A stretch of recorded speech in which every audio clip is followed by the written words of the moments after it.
ഭർത്താവിനൊപ്പവും മകനൊപ്പവും സന്തോഷകരമായിട്ടുള്ള ഒരു കുടുംബജീവിതം നയിക്കുകയായിരുന്നു പാരിമ. പാരിമ ഒരു സ്കൂളിലെ ടീച്ചറാണ്. ഒരു ദിവസം അവരുടെ ഫാമിലിയിലെ ഒരു കല്യാണ ഫംഗ്ഷൻ കഴിഞ്ഞ് ഭർത്താവും മകനും നേരത്തെ വീട്ടിൽ പോയി. പാരിമ കുറച്ച് ലേറ്റ് ആയിട്ടാണ് ഇറങ്ങിയത്. പാരിമ നടന്നു വരുന്ന സമയത്ത് പാരിമയെ ആരോ ഫോളോ ചെയ്യുന്നതായിട്ട് പാരിമയ്ക്ക് തോന്നുന്നു. തിരിഞ്ഞു നോക്കുമ്പോഴോ ഒരു വെള്ള കാർ അവളെ ഫോളോ ചെയ്യുകയാണ്. വേഗം നടക്കുവാനായി നോക്കും. എന്നാൽ കാർ അടുത്തേക്ക് വന്ന് കാറിൽ നിന്ന് പുറത്തേക്ക് ഇറങ്ങി 4-5 പേർ അവളെ കാറിലേക്ക് വലിച്ചിട്ട് കൊണ്ടുപോവുകയാണ്. എന്നിട്ട് അവളെ കാറിൽ വെച്ച് ക്രൂരമായി റേപ്പ് ചെയ്യുന്നു. ഒരുപാട് നേരമായിട്ടും പാരിമയെ കാണാത്ത ഭർത്താവ് അവളെ കോള് ചെയ്യും. എന്നാൽ കോൾ എടുക്കുന്നതുമില്ല.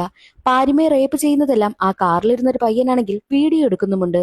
മാത്രവുമല്ല, റേപ്പ് ചെയ്ത് കുറെ നേരം കഴിഞ്ഞതും ഒരു റെയിൽവേ സ്റ്റേഷനിൽ കൊണ്ടുവന്ന് ഉപേക്ഷിക്കുകയാണ് അവന്മാർ ചെയ്യുന്നത്. പാരിമയെ ട്രെയിൻ കയറി ഇറങ്ങുമെന്ന് അവർ കരുതി. എന്നാൽ അതിനു മുൻപ് പാരിമയെ ഒരാൾ രക്ഷിച്ച് ഹോസ്പിറ്റലിലേക്കും കൊണ്ടുവരുന്നു. പാരിമയെ റേപ്പ് ചെയ്ത് കഴിഞ്ഞതും ആ പയ്യന്മാരെല്ലാവരും ചെയ്തത് അവന്മാരുടെ ഡ്രസ്സ് എല്ലാം കത്തിച്ചു കളയുകയും വണ്ടി കൊണ്ടുവന്ന് ഉപേക്ഷിക്കുകയും ചെയ്യുകയാണ് ചെയ്തത്.